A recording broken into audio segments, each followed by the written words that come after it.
uh, programs, and it is a pleasure as well as a privilege to be a part of this center, as well as to discuss research methodology with new set of students off and on, and to engage in reflexive thinking about the various methodological issues that are involved in doing research or doing our work. I will ask you only one thing, that if I'm audible and visible, it's okay with you? Am I audible and visible? Yes, sir. Good evening. Good evening. Thank you so much. And I will have another question, and that is, what kind of background do we have here in the classroom? The academic background? Hello, sir. It's a very mixed background. Mine is history. Okay. And the others? I am from geography background. Let me brief, sir. Few are from economics, social work, history, literature, and management. Mixed group, entirely mixed group. Okay, so we have about 19 participants here, right? Yes. Okay, right. So today I have been assigned to discuss with you all case study as a methodological tool. Case study, the moment you hear something like case study,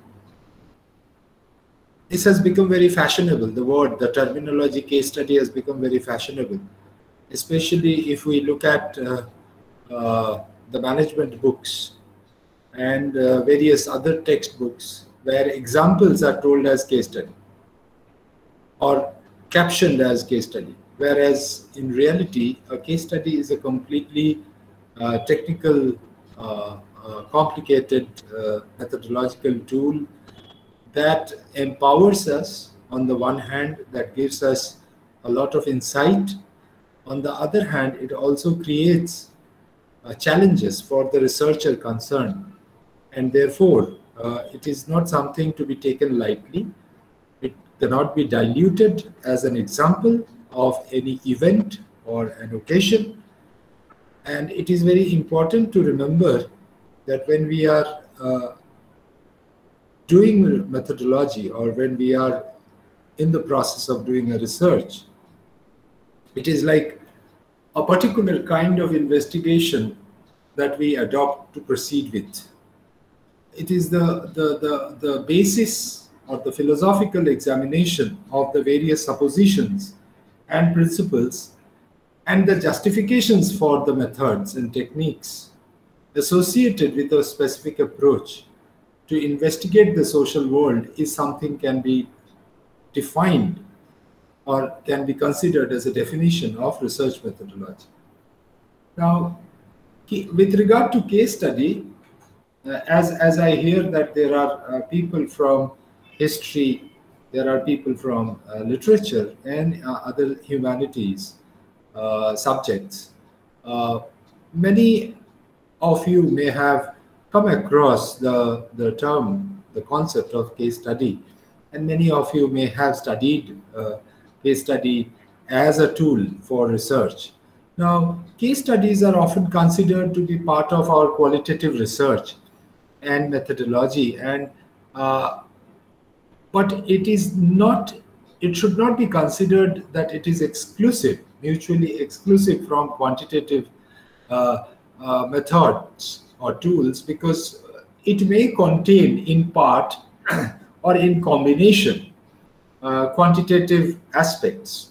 So when we say it's qualitative, now qualitative research is normally characterized by interpretative paradigm, and it actually talks in terms of the subjective experiences and the meanings that people have, the individuals have, the respondents of your research have.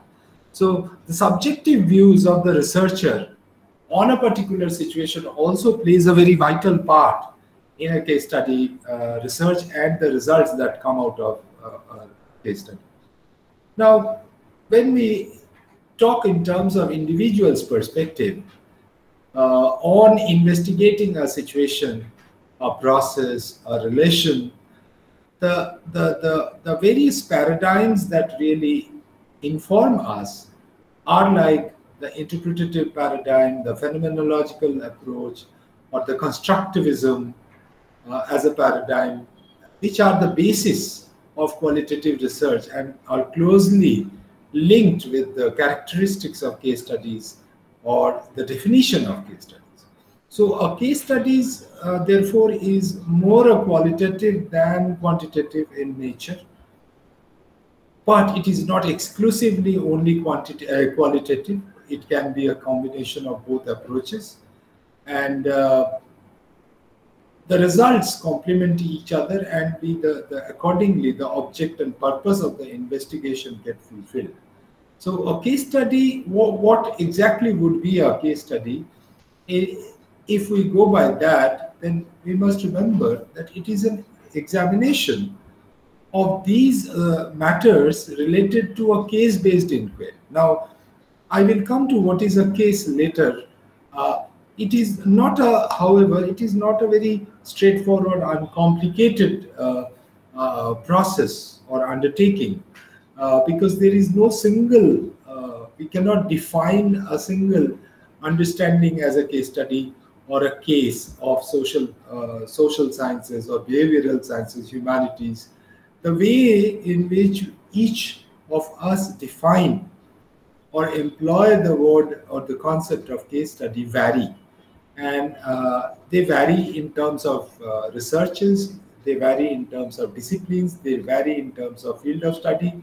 So you can talk of sociology, you can talk of anthropology, political science, organizational research, or say history, psychology, geography. So every clinical, medical and therapeutic practices, educational research, policy analysis, program evaluation.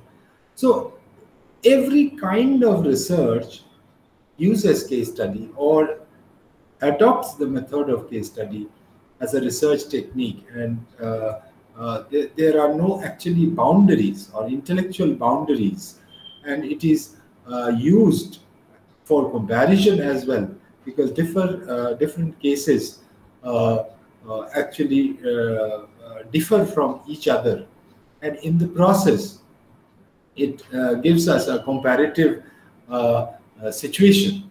Now, in the simplest sense, when we talk of case, a case is an instance or an incident or a unit of something. That can be anything: a person, organization, event, a decision, a policy, an action, a location like a neighborhood, or a nation state as large as a nation state. So cases can be located both on a micro level, that is where you are talking in terms of persons and their interpersonal relations. It can be talked in terms of meso level, where you are talking in terms of organization, institution, and it can be also talked about, say, macro level. You can talk of democracy, you can talk of communities, you can talk of societies, which involve, therefore, when we talk of case study, it can have a limited number of actors or multiple actors, and it has to be thought that how case can be understood. Now, what are the challenges that a researcher faces? Now, as a teacher, I always, or as a discussant, I always find it a very interesting project that when I take a class like this, for me, it is very important to remember that what were the challenges that I faced when I was a student and doing my PhD, what kind of challenges that I faced, or what kind of challenges when I was reading methodology that I faced. That motivates me to think in terms of how to design my discussions with my audience. And for me, it is very important that no book no definition tells you exactly what it is and how one should go about it. So I find it to be a truth that there are a lot of challenges or issues surrounding how a case can be defined. And by the definition of a case of your research, you are going to either succeed with your research, you are going to convince your audience, you are going to convince the people in an interview, suppose on the other side of the table, that your case study was actually valid or reliable. So therefore, it is very important to remember that how you define your case and what challenges that you are going to face. So as empirical units, cases are more or less there. So it is discoverable. That is, it is there, and it has happened in the society. And you as an investigator or researcher, you are interested to find out about the cases, and your research interest matches with a particular case. Therefore, you can choose a case. So case is something that is always there, out there in the society, which you can discover, and where you can, from this case, you can theoretically construct certain findings. Now, another area we can talk of, a case can be designated as a specific and developing during the research. So suppose you are doing a research on movement, or suppose you are doing a research on say the recently passed elections. So when you are doing your research, so it can be seen as specific and developing during your research. In other words, what the research or the case object is, a case may not be known to you as to what will be the result. So suppose you are observing suppose you are doing research with your the assembly elections that were just happened. So you may not know what will be the result, what will come out, or what will be the outcome. But because your research will complete as the case progresses, and here it's the assembly elections. Alternatively, we can think the case can be treated as general or giving, say individuals, certain kind of individuals. Say we can talk of the nurses, we can talk of the doctors, we can talk of the teachers, we can talk of the students. So it is treated as a general. Now you can talk of families, you can talk of households, you can talk of cities, and they are basically independently existing in the society, independent of any particular type of investigation. So you can draw, say suppose you are working on domestic violence, so you can think in terms of families. Families are existing independently, and the domestic violence is not something cogent to families, but families are there, and from families you are trying to find out that how domestic violence happens in the families. So it is independent of your investigation, but it is there. So it is generally out there. So another aspect that one must remember, that I am audible and visible, right? Not a problem. It's okay with you. Please do let me know if you have a problem. Yes. Yes, sir. You are audible and visible. Yes. Yeah. Take it. Okay, fine. So one thing you must understand, that when we are talking of doing research, adopting case study as a method, we are talking of real issues. We are talking of real events. We are talking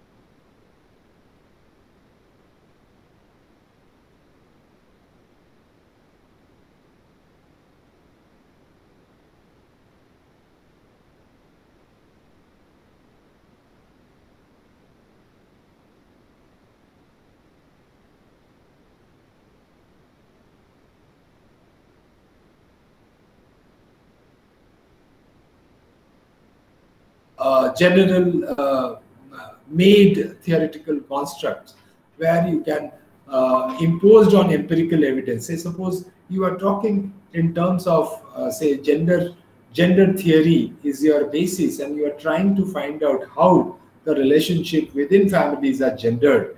So your research progresses, and with empirical evidence, the specific theoretical construct that you have imposed upon your research is being proven.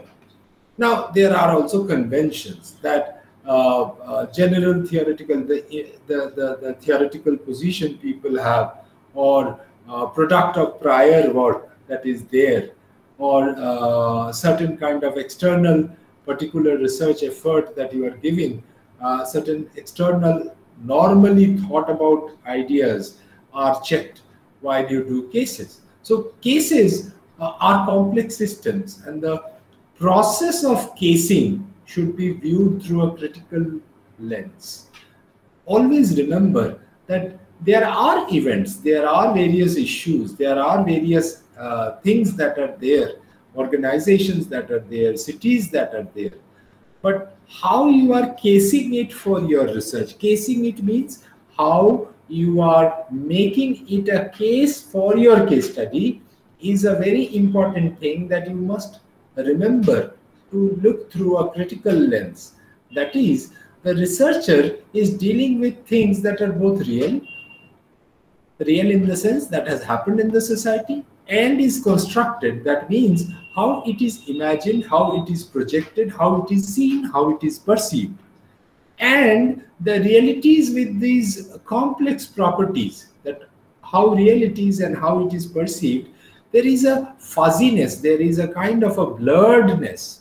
And while you are trying to make it a case for your case study, you are taking that you have certain holistic elements. And while you are constructing, you are taking into, you are trying to find out that how the environment with the society is really intercommunicating and creating a certain perception. So the critical question for all researchers employing case study as the basis, that what is this case of? This is a very important question that every researcher who is doing a case study would always face, that what is this case of? What exactly are you talking about? So the question focuses on the researcher, and the attention is on what? This question's attention is on distinguishing the phenomena of interest from the studied unit or instance. That is, how it is there in the society and how it is being made up as a case in your research.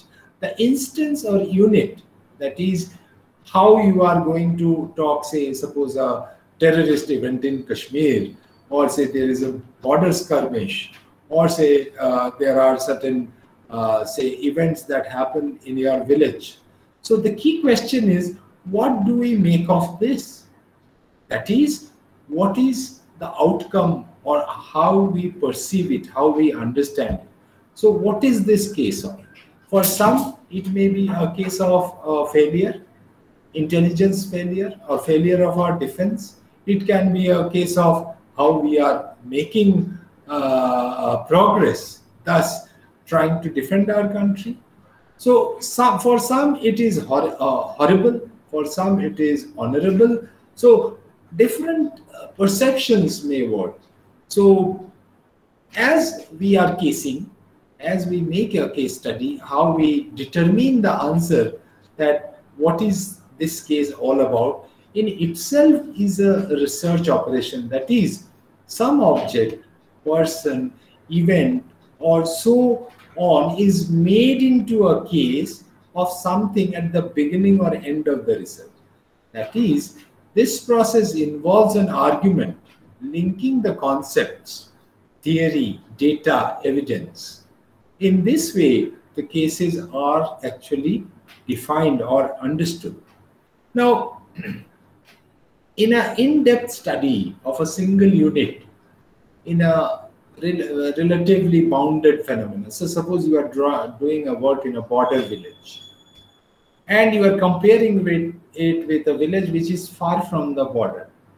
And you are then trying to compare the characteristics. So the scholar's aim is to elucidate the features of the great many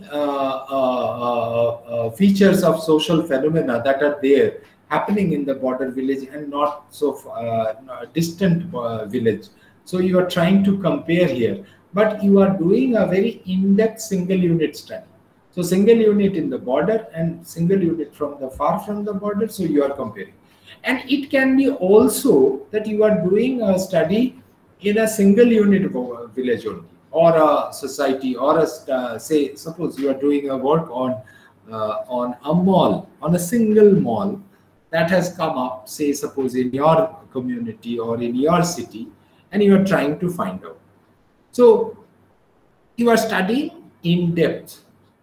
Now, next important aspect is when you are studying of a particular single case study research is not a sampling research. You know, there are thousands of cases and you are taking one sample or two sample or a percentage of sample. We do not study a case primarily to understand the other cases. So there is no generalization issue. The first obligation is to understand this case. So if you are taking a border village, then you are trying to understand what are the challenges of a border village. And the preferred research strategy is when and how or why questions are being posed. That is, when the investigator has no control over the events, and when the focus is on the contemporary phenomena happening in real life context. So you have no control over the village. You are going there and trying to see how it is operating in real life context on a day-to-day way. How in an everyday perspective you are looking at the village and how people are moving around, what are they doing, how they are leading their life, how they are fending for themselves, what are the kind of aspirations they have, what are the kind of fears they have. All this you are trying to study. Now, in an in-depth exploration, when you are doing, you have multiple perspectives, because the complexities and the uniqueness of a particular project, say it can be a project, it can be a village, it can be a policy also. Suppose there is a policy for, say, a road construction. There is a policy, say, for health insurance. There is a policy for subsidy payment to the people directly in their bank account. Now, you can talk in terms of the policy. You can see how this policy is working or failing. So you are actually exploring in depth, and you are trying to do it from multiple perspectives. That is, you are in your research, you are being inclusive of various methods and the evidence that are come. So the primary purpose in a case study is to understanding of a program, policy, institution, or a system to generate knowledge and inform policy development, professional practice, and civil or community action. That how to improve upon how the things are there, how it is happening. Since you have in-depth analysis of it, you are giving us idea as to how we can improve upon it. So the detailed examination of an aspect, even if, say, suppose you are doing it from a historical episode, and to develop or test the historical explanation that may be generalizable to other events. So from historical events also you can generalize. Now, when you are doing a multifaceted in-depth investigation and using a qualitative research method of a single social phenomena, you are going into the greatest possible detail and you rely on several data sources. So the research approach is not only in-depth but multifaceted, and you are trying to understand the complex issues from real life context. So when we approach the complex social milieu, we need methods that can take into account of the context in which it is happening. It is the agency of the people. It is the activity of the people. So, and there is a temporality of it, because it is happening, then going away, something new is happening out of the in context of that. So there is a context and there are people reacting to that context, and then the new contexts are arriving and new actions are coming. So we have in social sciences in the forms of narratives, and where we are trying to trace the various processes, we are trying to compare systematically the various activities that are happening, all involve a turn to cases rather than variables. So in quantitative research, which are called variables, they become a part of a case or cases. Now, case study is used when we try to analyze and describe, say, every individual, every person, his or her activities, special needs. Suppose you are dealing with, say, Tirupati temple. Suppose you are dealing with a particular, suppose you are dealing with a particular visitor, a place where tourism is very developed. You are you can talk of a place where a certain kind of industry is growing and certain kind of lifestyle is emerging. So in this way, what happens? You are actually dealing with every person individually there, or group of people. Say school, if you have gone to a school or a college or a university, you are going to the various departments, you are meeting the students, you are meeting the teachers, you are meeting the non-teaching staff. So if you are going to an individual institution, or if you are talking of the problems of that institution, what kind of several problems are there, or the processes, phenomena in the event in a particular institution, you are dealing in detail. So if you are talking of, say, government schools, what are their problems, what are their challenges? If you are dealing with, say, a hospital, so what exactly is happening out there? So if we remain in such analysis only on descriptive level, then the case study is considered to be descriptive. That you just describe. Then if you try to find out the cause effect, what is causing what? So if you have a causal analysis, causal level analysis, you are actually causally experimental method you are adopting. Now, if the case study highlights a developmental factor, which means that cases are generated and evolved over time, how it emerged, how it developed, often a series of specific interrelated events occur. And in that particular time, in that particular place, certain things happened and people reacted. So holistically speaking, this constitutes a case, and it is actually the total environment and context that we talk of when we are telling that, okay, this is a case study, and you are outlining the borders that can be individual units and try to find out what is happening.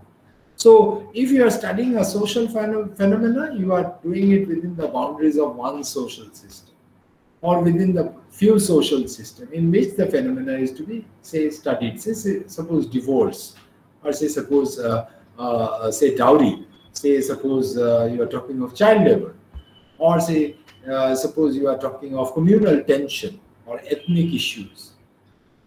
In certain cases, you deal with the natural context where it is happening.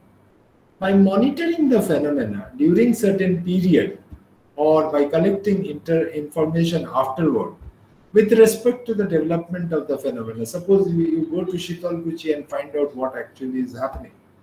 So you are actually focused on process tracing. You are tracing the process where how Shitalkuchi happened in West Bengal during assembly elections.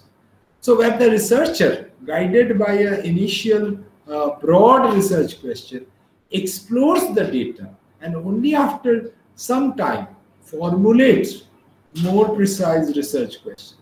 So in case study, you cannot have precise research questions straight away, because you do not know about the place, you do not know about the issues, you do not know about the context, and you keep an eye open for the unexpected aspects of the process. And by abstaining from pre-arranged procedures, pre-arranged operationalizations, you are actually keeping yourself open to new data, new information, new suppositions, new connections. So using various data source, the main one is that is the available documents. You can talk to the people, you can observe their behavior, and through observation interviews, you actually draw the data. And in the final stage, you are actually, when you are analyzing the various informations that you have gathered, say by reading the documents, by just a moment. Just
sorry.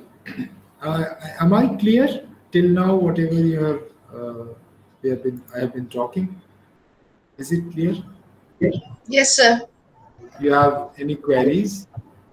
Yes, sir. No, As not of now, there are any queries? No, sir. No. Okay, it's coming clear, right? You can understand what am I saying? Yes, sir. Yes, sir. Okay, thank you so. So I'll carry on from there where I stopped. So once you have collected the data from various sources, in your project, the investigator then has to uh, uh, find out the subjective perspectives. And suppose there are contradictions, what you have observed and what they have told.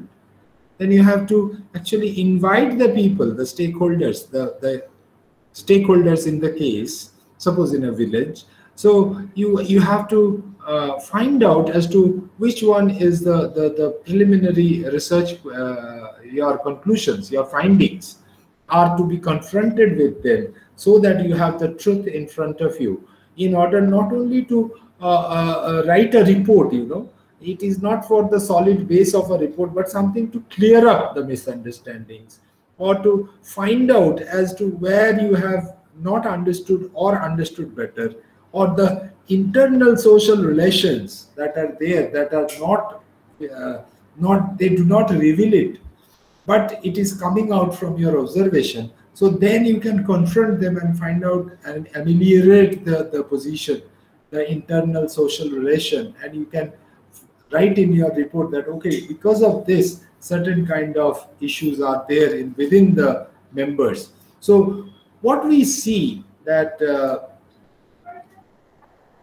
we all share commitment to the examination of a complexity in a variety of real life situations, and they do not fix you to only adopt certain process of data acquisition.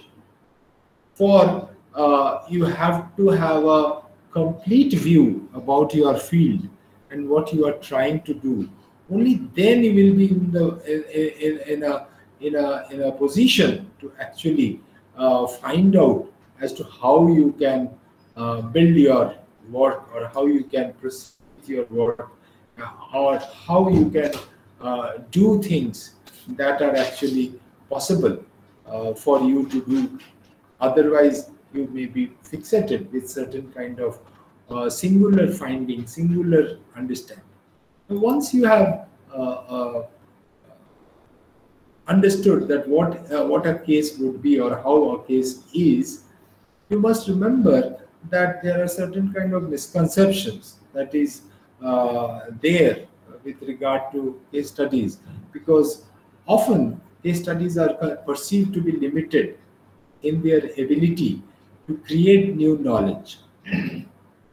And they are randomly selected, and findings cannot be generalized over large populations. Therefore, case studies are often considered. Suppose you are doing work on a particular type of organization. Suppose you have gone to a factory of, say, Sony, or say gone to a factory of Maruti. So you cannot really generalize it upon larger populations. Say you have gone to a particular unit of Infosys. So the problem is that because you have randomly you have not randomly selected it, you have gone with a predetermined, you have chosen the unit in a predetermined fashion, and it cannot be generalized into all kinds of similar units. So the knowledge that you derive out of it is limited in nature. This is what is alleged against case studies. So general theoretical context-independent knowledge is more valuable than concrete, practical, context-dependent knowledge. So this is a biased position that is there in our society, that whenever we talk of case study, it becomes a concrete, practical, context-dependent knowledge that comes out of the case study. And the society generally thinks that context-independent knowledge is more valuable. That is, theoretical, a theory-based work where you can be positivist in your approach is more valuable. These are certain kind of biases. So that is one issue. Another issue that goes against case study is that it cannot be generalized on the basis of individual cases. So it cannot actually lead to the development of scientific knowledge. Case study cannot contribute to the development of scientific knowledge. This is another allegation that we often hear, but it's a misunderstanding, please remember. Case study is more useful for generating hypotheses. That is, in the first stage of a total research program, case study is useful, but in other methods are suitable for testing the hypothesis and theory building. Case study is not very suitable in hypothesis testing and theory building. This is another misunderstanding or misconception that often we hear in the name of case study. Then another issue that is often alleged against case study is that it contains bias towards verification. That is, there is a tendency within the researcher that you have gone to the field with a certain preconceived idea, certain preconceived notion, certain knowledge you have derived from various places. So since you have already there, it prejudices you. And since it prejudices you, the researcher contains that bias within. Therefore, the case study contains a bias towards verification. Because case study is assumed that, okay, this will lead to certain kind of things, certain kind of findings. So finally, another criticism of case study is that it is difficult to summarize, develop general propositions and theories on the basis of specific case studies. However, we must remember that these criticisms are not fully backed by evidence, and we can counter it. Why and how? This is what the next stage of our discussion would be. But how we are selecting a case study, a case to study. The selection of a case to study becomes very important, and we must remember that. So the question that one needs to ask is that, does the case represent something unusual? That you are trying to study a particular case, does your case actually represent something unusual? The case of your research? Or is it an atypical example of a research problem that requires in-depth analysis? So cases are often represent a topic that rests on the fringes of prior investigation, because the case may provide new ways of understanding the research problem.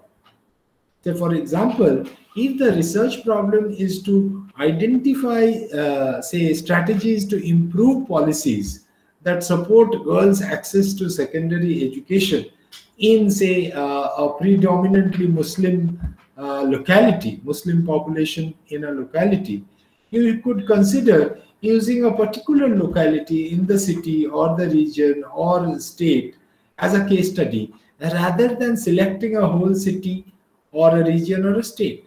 So doing so, it may reveal you important new insights. And these insights can result in recommending how the state or the authorities in other predominantly Muslim locality may formulate their policies that support improved access to education for girls in Muslim families. So I just gave you an offhand example of, say, education and Muslim girls, but it does not hold good always. What I'm trying to say, if suppose you are talking of, say slums, here also, when you are finding something good is happening in a particular slum, you can do an in-depth study and recommend as to how the same program or similar program can be implemented in other slums for improvement of the condition of the slums. So it is very important to remember that when you are selecting your case for study, are they unusual? Are they atypical? That is very important. One must understand. And once you do that, then the criticisms of their own would go away. It won't hold good. Now, second aspect is, does the case provide important insight or illuminate something that was hidden beforehand? Before the case study you did, there was something hidden. By doing this, you have been able to bring to light the hidden things, or you have illuminated, you have given insight. So in-depth analysis of a case actually is based on a hypothesis that the case study will reveal trends or issues that have not been exposed in prior research, or will reveal new and important implications for practice. For example, offhand evidence may suggest that drug use among urban upper class youth is related to their patterns of engagement throughout the day, that how they have kept themselves busy or not busy, and it is dependent on their lifestyle actually they use drugs or not. Now, assuming prior studies have not looked into the individual's engagement choices, that is how they have kept themselves busy, as a way to study their drug use, a case study can be started, and here you can observe urban upper class youth, and it could reveal how issues of personal choices facilitate a regular access to illicit drug, or how certain kind of lifestyle necessitates drug use. So note, this is that it is important to conduct a thorough literature review to ensure that your assumption about the need to reveal new insights or previously hidden problems is valid and evidence-based. Now, unless you can draw out this causality on the basis of evidence, and the evidence that may not have been open before, may not have been chosen as a variable for study, you can bring it out by in-depth study, which is otherwise not visible, which is otherwise hidden. Now, another aspect that a researcher must always remember, that does a case challenge or offer a counterpoint to the prevailing assumptions? we assume that, okay, this thing is given, it is there. Say, suppose we always think that politicians only come during their elections, and after the elections they again forget, and after, say, again next election comes, the politician comes back to their population. But this is a popular prevailing assumption. You can do a case study which offers challenge, which gives you a counterpoint to the prevailing assumption. Now, this prevailing assumption is not wrong. I'm not saying that it is wrong. Maybe in the maximum cases it is true, it holds good. Now, over the time, research on any given topic can fall into this trap, that developing assumptions based on studies or based on conditions or ideas that have been thought as common sense. And since it is thought as common sense, it has not been tested repeatedly. Since it is assumed to be something given, it is there, not to be challenged. Therefore, it is never tested, researched. A case may offer you an opportunity to gather evidence that challenges prevailing assumptions. Now, about a problem, say I told you about politicians, it can be something, you can talk of policies, you can talk of, say, government officers. So it can be different things. So a case may offer you an opportunity to gather evidence. What kind of evidence? That challenges the prevailing assumptions. Now, by challenging the prevailing assumptions, you are actually giving a new set of information. And the moment you give new set of information, you are the outcome of such information will be what? The practice will change.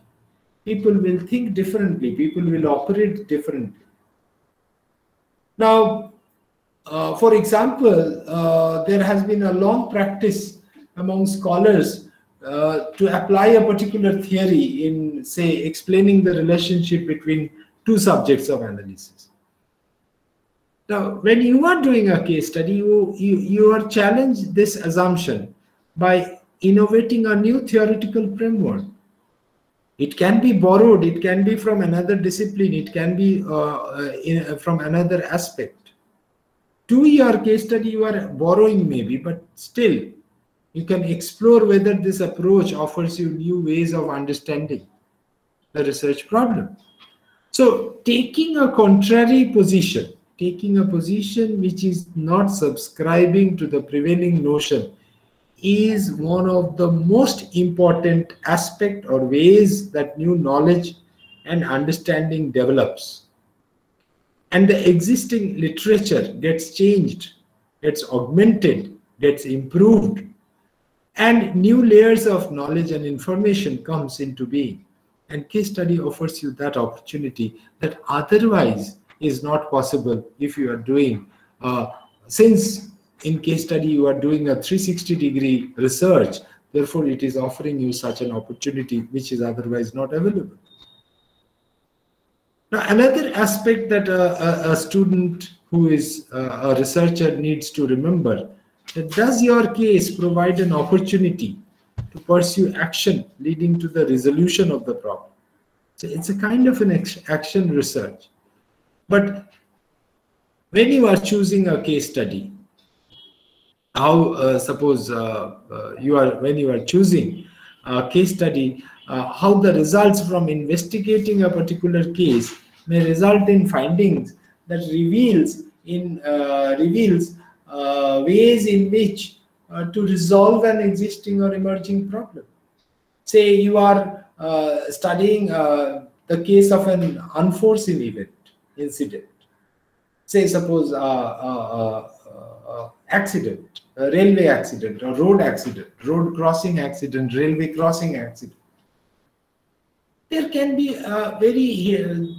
many hidden issues that you can find out, can bring out, and you can use as as you complete your work, it can be applied as a preventive measure, and the chances of accidents in future gets reduced. Now, you are investigating an accident that could lead to better understanding of where to strategically locate, suppose signals or barricades or say various guards, and you warn how to warn the drivers, how to improve the visibility, etc., etc. So by doing this research, you are actually leading to an action which is preventing such incidents, such happenings in future. So this is again possible when you are doing a research like case study, by using case study as a method. Now, does your case offers a new direction to research? So why I am asking you these questions, or why I am trying to justify by putting these questions, is that I started this section with certain criticisms that case study often face. So a case study, for example, can be used as a tool for exploratory research that points to the need for further examination of the research problem. So you are exploring. A case can be used when there are few studies there. There are no studies, say, prior to your study. So it cannot help you to predict an outcome, or you do not have any clear understanding. Suppose you are going to study Jarvas. There are many studies with Jarvas in anthropology. But if there are lack of clear understanding and how best to proceed, how to address the problem, when you are doing your literature review, you discover that there is nothing. Now, when you start from such a point that a case study would allow future researches with better understanding, better foundation, and this will lead to the role improvement, and allow people to think. Suppose we can always use a study of Africa in any country of an African country, and we can think of it doing, say, in Rajasthan, say, water conservation, or say water usage, better optimal water usage. So we may have a case study in, say, among the women as to how they save water in a particular village in their day-to-day lifestyle usage. And from there, we can think in terms of villages where there are scarcity of water. And from there, we can think in terms of studying how we can proceed about doing a case study in a village, suppose in a very desolate village where there is scarcity of water. So you may not have any work in the village where you are conducting your case study, but there can be other works in other places which have similar background, similar kind of a situation, and which can be related to your case in, say, Western India. So I hope I have been able to give you an idea as to the kind of challenges that we keep on facing while we do a research using case study as a method. As of now, it is okay? Or you have any queries?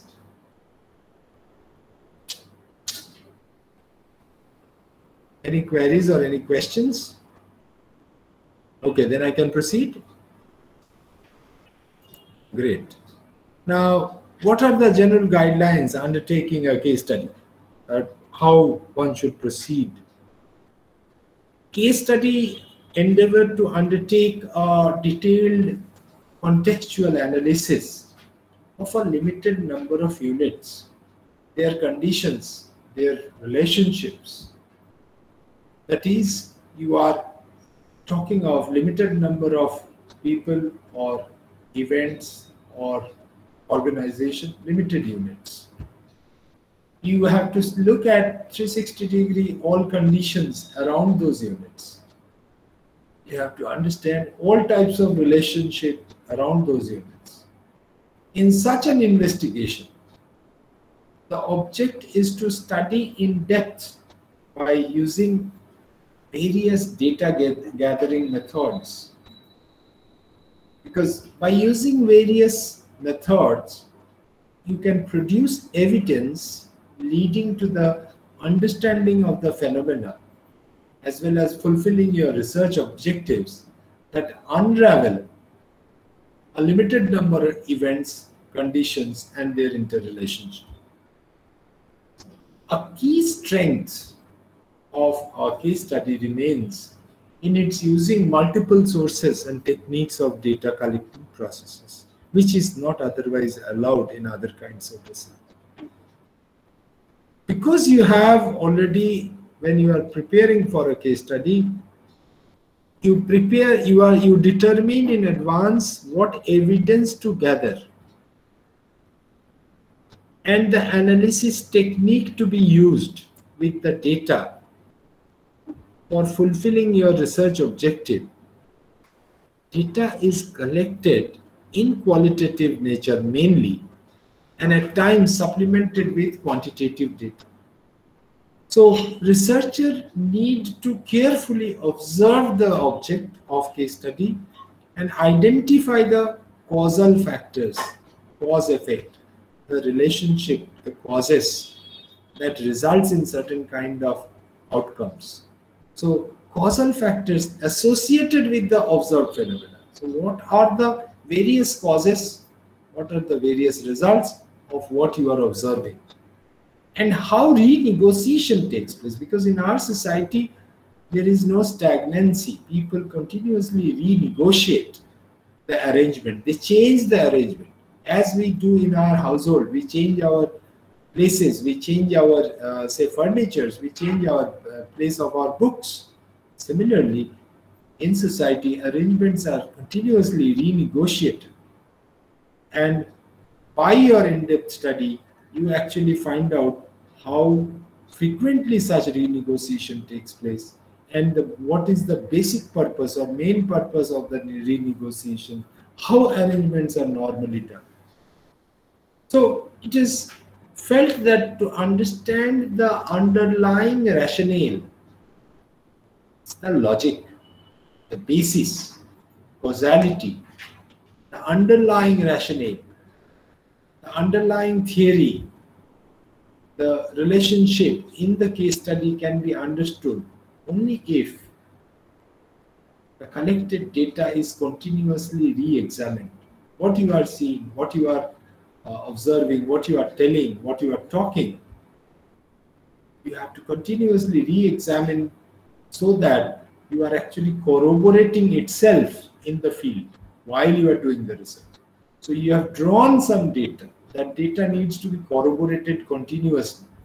And this multiple data collection method and analysis techniques, case study gives you the opportunity to interpret the data where you can find out negligible issues also which are there, statistically which may be very negligible, but they may have a very large impact on the total mindset of the people. Say, for example, if we again talk of, say, the second phase, second wave of COVID contagion. Now, when the second phase of COVID contagion was starting, say the election process was in very high pitched, and the process was going on from strength to strength. With the massive rise in COVID cases and the second wave coming in full swing, suddenly we see that the political campaign process that was happening suddenly lost its steam, and people started running for various other works rather than focusing on winning an election. Now, case study gives you an idea, case study provides you the opportunity to interpret the data in a way where you can bring out findings, interpretations, and conclusions which are otherwise not there. So as case studies generate overwhelming amount of information, a huge amount of information from multiple sources. Therefore, it is also very important for you that if you have to succeed, you have to systematically organize the data and never lose in sight what is your research purpose. With what objectives you have started your work? What are your research questions? What exactly is the aim of your research and what is your problem? So if you go by the total amount of data that you derive from your case study, you will be in a flux because you will not be able to do justice to everything that you find. But only when you can logically connect the data that you have derived, only then you will be able to proceed towards your research objectives and questions, your research problem. So it is very important that in advance, when you are practicing or when you have decided to adopt the method of case study, there should be a very clear protocol, clear procedure of investigation in the field. There should be, it is preferred that the researcher must do a pilot study, because once you are in for the case study, you cannot backtrack. A pilot study will give you a certain hint as to what kind of situation it is and how you are going to face it. And by the barriers and the problems that you come across while doing the pilot study, you can do corrections. You can possibly sidestep the impediments that you may face. Now, due to the unique nature of the field, the investigator, the researcher has to be flexible. Why? Because unless you are flexible in real life situation, you may encounter unforeseen challenges. You may encounter unforeseen changes in, say, interaction patterns. Say, suppose you have taken a project in 2018 or 19 about the relationship or friendship or say or the interaction pattern in office, and by the time you are in 2020, you have a pandemic. So you had not foreseen such a situation. And with the pandemic, what is happening? There is a lockdown, partial or full, or people are staying away, people have less doing work from home. So the interaction pattern has changed in the meantime. By the time you have started doing your field, the interaction pattern has changed. And the environment that you had known would be welcoming you when you were taking the project. The environment has completely changed. So due to this nature of daily push and pull and normal kind of environment that you have expected, that has suddenly vanished. So what is happening? The investigator had to grasp the issue in context of the objectives of the study, and therefore have to take into account that what was prior and what has happened in the meantime, which is contradicted, and clarify how the change took place.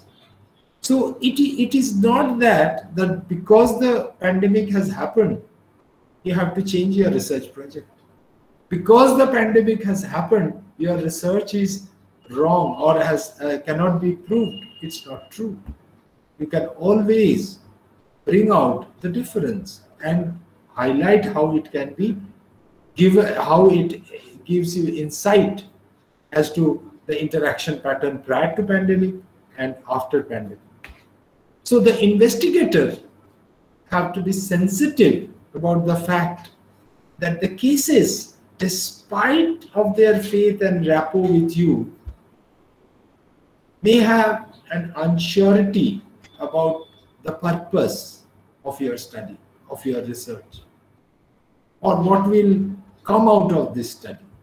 So, if you do not take care of this, you will never find the truth, or you will never be able to completely unravel the reality. So the uncertainties the investigator has to anticipate and has to identify the key people in the data collection process and for extracting information from people. So unless you are very much aware of the field, unless you have achieved the kind of knowledge about the field, forget about your research, your field also requires your attention and your sensitivity. Now, while you are designing your case study, the various types of case study that are there, I am not going to go into that detail, because research design, before you go to research design, that's a different kind of ballgame when you talk of the theoretical position. So when you are designing a case study, the logic that you have to think of is how to link the data that you are collecting, I have already mentioned, and what kind of conclusions that you can draw, what has been your initial questions of study. So 4 things that normally a researcher faces or thinks about while designing. That is, what are the questions that you are going to study? What data are relevant for your study? What or how to collect data and what to collect data, about what you are going to collect data, which data are relevant to your study, and what are the questions, the research questions for your study, and finally how to analyze the data you have collected. So in other words, a research design of a case study is basically you are drawing a blueprint from the beginning to the end, and what is the initial questions and what is the end outcome. So case studies are conducted on topics, say Anglo-Saxon literature, or say AIDS or pandemic, or say media. It can be virtually anything, and it is very difficult to actually strictly say that you have to do only these things when you are talking of case study. No. So, and if you try to outline a very universal method or universal design for conducting case study, it is virtually impossible. However, when you are planning your case study, one may think that apart from your research questions that you are trying to find out, you have to think of your propositions, if you have any, which you are going to test, the units that you are going to analyze, the logic as to how you are going to link data to your propositions, the data that you are deriving and the propositions that you have, and the criteria for interpreting, in which way you are going to interpret. So this is how you are determining the goal of your study. You are selecting your subject and selecting your method of collecting data, and you are writing your report. Now, when you are talking of a case study, your research field is the object and the case is the subject. So the subject of the study is an instance or a social phenomenon, an event that comprises the analytical frame, that is the object. So when you are talking of subject and object in case study, it is from the subject you are deriving or going to the object. So identifying only a subject leads to a shortage of broader description and interpretation, and instead only offers a simplified description of your research piece. So when you are only identifying the subject, therefore the object, when you talk of the object, it is the milieu, it is the environment, and it consists the analytical framework. That is where it is happening. Same thing happening in say Afghanistan, and say happening in Bangladesh, and say happening in Australia. Same thing, the analytical framework will be different. Suppose you are doing a work on say 2-year-old children, you are doing a work on 5-year-old children, and you are doing a work on say 8-year-old children, your analytical framework will change, because subject may remain same, but your object is different. So it is not necessary, however, that for the object has to be defined at the start of your study. It is later on, as you explore, as you understand what is the challenge that you are facing. So the idea of say representative sampling, statistical generalization to wider population should be rejected for case studies. It is the inductive way of doing. Analytically, you are inducting, or the induction of the knowledge or information, that has to be chosen when you are doing your work or when you are doing your case study. So selecting such a case for say individual, family, group, organization, or community, where a practical problem that we are interested exists. So we are examining several individual cases that are selected in such a way that their analysis provides us with the most diverse information that we are able to collect. And as we select interesting cases instead of typical average cases, we get exceptional information data. The selection of a case is therefore, you must remember, is based on your prior knowledge that leads to better research plan. But always you may not have prior knowledge. So cases selected on the basis of prior knowledge are crucial for enabling the development of strong research, and which makes the procedures more rigorous. However, there are situations, there are methodological provisions that the biases has to be very diligently, consistently has to be stopped from influencing the outcome of your study. So you have to have a comprehensive description of the data, or comprehensive description of how data were collected. You have to have documentation of, and every piece of information are given. Only then the reliability of your case study will remain. So when you are thinking of how to do your case study, please remember it is incumbent upon you, it is obligatory to you that you must not only give the total data, but also you must talk of how the procedure, how you collected, what procedures you adopted, and you must document the process of data that you have collected. So to obtain a complete picture of the participant as much as possible, case study researcher therefore can employ, therefore has the independence to employ various approaches, methods.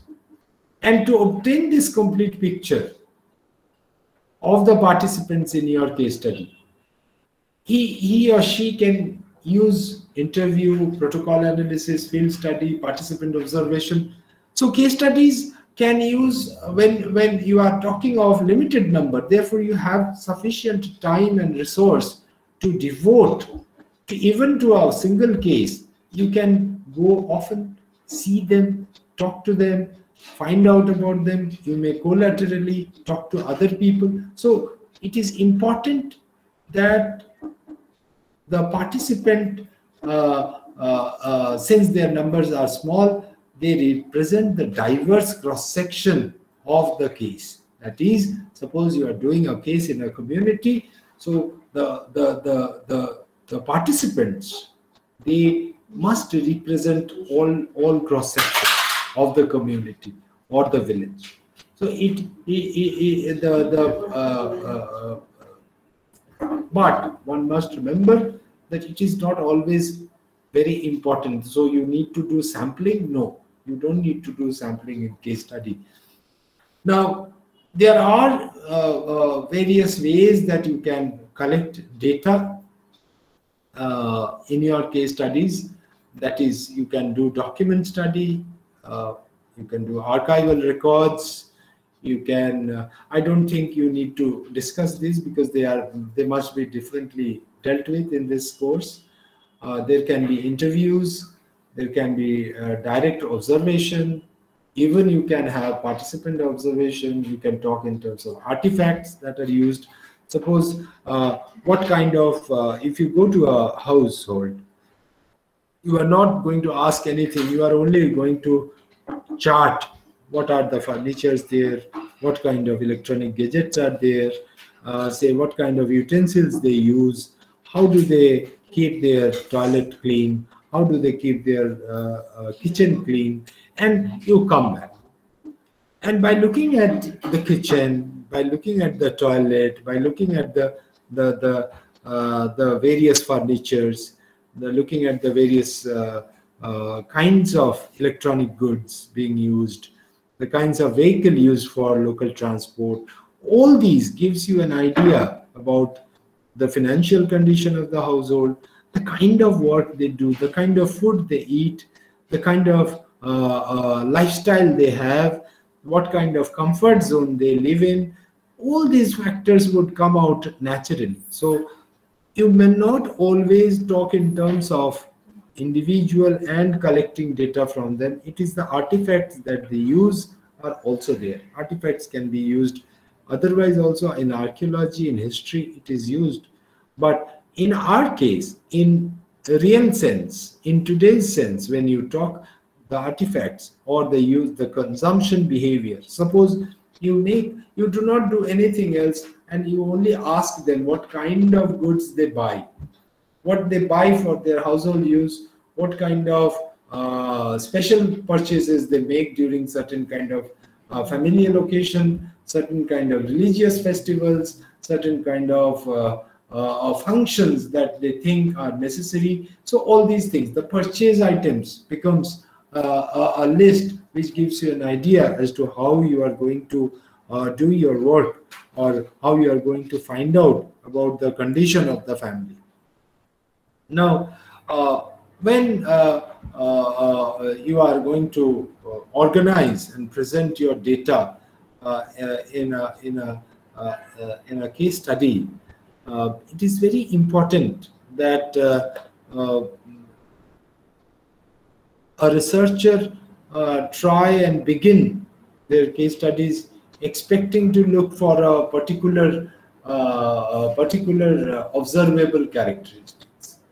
And it is not unusual that key variables to emerge as we collect data. So the typical variables that a researcher may face or find is that as they write, as they find out the kind of language they use, the kind of writings they use, and how they are going to work on it. So as you start working or as you think of presenting your data, the role of the participants become very important. The network analysis of formal and informal exchanges among groups and individuals are very important. The historical context of the people is very important. The kind of themes that emerge as you discuss or as you observe is very important. The resources involved in the day-to-day life of the people, the kind of rituals and symbolism that are involved in the life of the people, of the cases, and the kind of critical incidents that may happen that reinforce the value system, reinforce the fundamental beliefs, reinforce certain practices, certain values, and or challenge the beliefs, challenge the values. Both can happen. Both change and acceptance can happen. Reinforcement can happen. So as one designs the framework of organization and presentation of data, the researcher needs to discuss the role of the participants. Unless you discuss the role of the participants, you will not be able to do justice. The kind of relationship that your participants have, that needs to be delved into. What are the formal places? What are the informal exchanges? What are the historically families? What kind of relation they have? What are the themes that emerge in their popularly in their discourses, day-to-day discourses? What kind of resources they have, and that depend on which is their lifestyle? As I said, rituals and symbols that they use. So all these factors actually give you a framework as to how to write your case or how to write your case study report. Now, a case study, if I try to think in terms of the report, it actually is a story that presents a detailed narrative of actual or real events. It has a plot, it has an exposition, it has characters, it has dialogues. So all these things are. So often case study reports are extensively descriptive. With the most problematic issue that you are trying to discuss is often referred to as being the determination of the right combination of description and analysis. So typically, a researcher address each step of the research process and attempt to give the reader as much context as possible, the context of happening. That is, the decisions that are made, what was the context, and how the conclusions were drawn. So the researcher is actually bound to or is obliged to give the true context, and thus they can actually explain or they can do the analysis. By describing this entire research process in detail, especially the analysis process, in which the concepts are shaped and the regularity and pattern of behavior, interaction and experience are determined, case studies are actually very gold mine of information that gives you a lot of things to deal with, to handle. Now, problem with case study is that you cannot repeat it because it is historically contingent. A case study conducted in, say, 2021 cannot be repeated. A case study conducted in 1718 cannot be conducted because after this pandemic, when you go back to normal life, we will have this history of pandemic in our mind and it will have its influence. So we cannot ever go back to 1718. So case studies cannot be repeated and cases are different. So the issue of reliability is something one needs to be extremely careful of, because a case study is more reliable as much as we are able to show that we could come to some conclusions if we are able to repeat the survey under unchanged state of circumstance, which means this requires accurate and detailed description of data acquisition, procedures, documentation, as I was saying. Every single piece of information in case study is important. And the moment you start deciding as to what to leave, what to neglect, at that moment you are jeopardizing the verifiability, the reliability of your case study. So it is very important that you cannot do that. So please be very, very careful as to how you are going to achieve this. Now, to achieve credibility further, we can, as I said, that you need to explain the procedure of data collection and why that procedure was adopted. The data that you collect, you display it, you be ready for reanalysis, put it under the microscope again. Just because certain negative instances are there, which does not justify your question or assumption, need not mean that you will not hide them. You talk about them, and you give a logic, the reason, justification for why such, or the reasons, context as to why such negative instances came. Biases should be acknowledged. If you do not acknowledge the biases, the reason why you chose certain things, you are actually jeopardizing your work. So fieldwork analysis need to be documented, how you did the field. The relationship between what you have asserted in your research question or your objectives need to be justified, clarified with evidence from your cases. So the primary evidence should always be distinguished, should not be mixed up, jumbled with secondary evidence. And description and interpretation need not be put together. So you describe it and then you distinguish it with from your interpretation. So diaries and logs should be used to track what actually was done during different stages of your study. So these are the various methods, these are the various devices through which you can check the quality of your case study. So I would rest my lecture here. If you have any questions, please ask.